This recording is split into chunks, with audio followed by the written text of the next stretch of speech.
Mayroong 10 billion pesos na farmers and fisher folk assistance ang sa 2026 budget na dapat wala pang guidelines. So ang panawagan natin kanina, ilabas na yung guidelines kasi ngayon kailangan na natin mga kababayan, lalo na ang mga mangingisda, itong suporta dahil ang taas ng presyo ng crudo.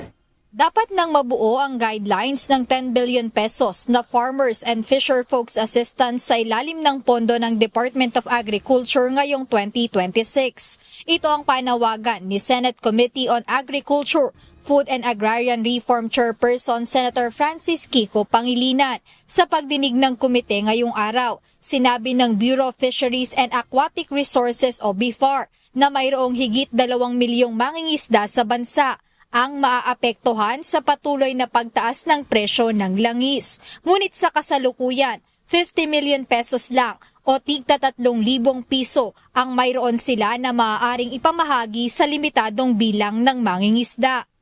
For 2026 po, mayroon po tayong budget sa ating mga maliliit na mangingisda. Itong fuel assistance subsidy, ang ating mga beneficiaries po maka-avail ay nasa 15,669 po sa 2025.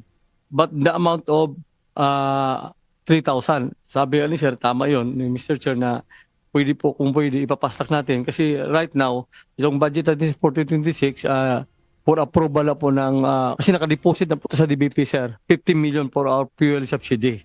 Yun po ay, baka next week, Sir, lalabas na po yung ating supplemental agreement. Sa ginanap na pagdinig, binigyang diin ng grupong Samahan ng Industriya ng Agrikultura o SINAG na bago pa man ang sunod-sunod na oil price hike, umabot na sa 500 pesos kada araw ang ginagastos ng mga mangingisda sa krudo pa lamang. Dahil dito, marami sa kanila ang hindi nakapapalaot araw-araw sapagkat hindi na kinakaya ang patuloy na pagtaas ng gastusin.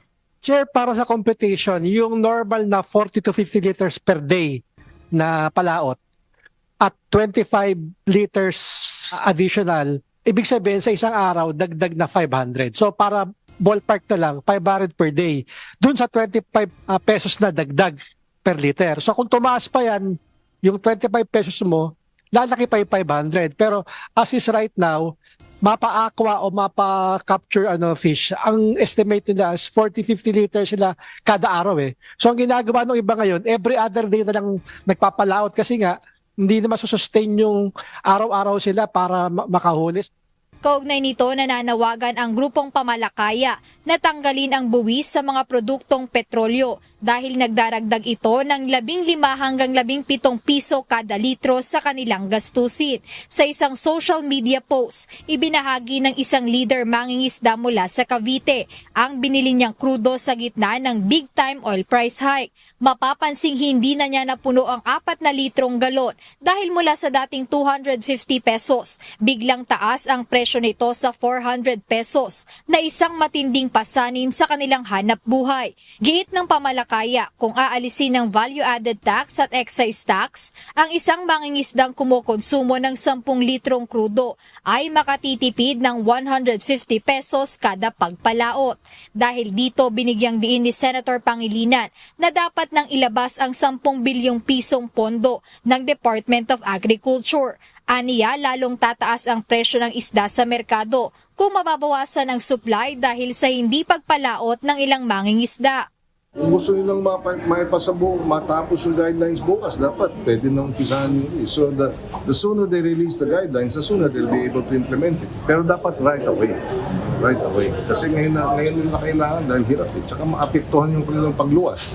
Kung every other day na lang sila luluwas, edi tataas ang presyo ng yung supply, mababawasan, tataas ang presyo ng isda.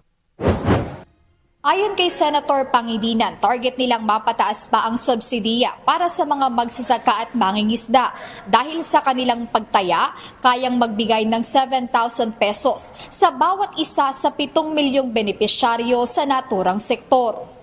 Jed Neresina, UNTV News and Rescue. Diyos ang aming sandigan, serbisyo publiko ang aming pinahahalagahan.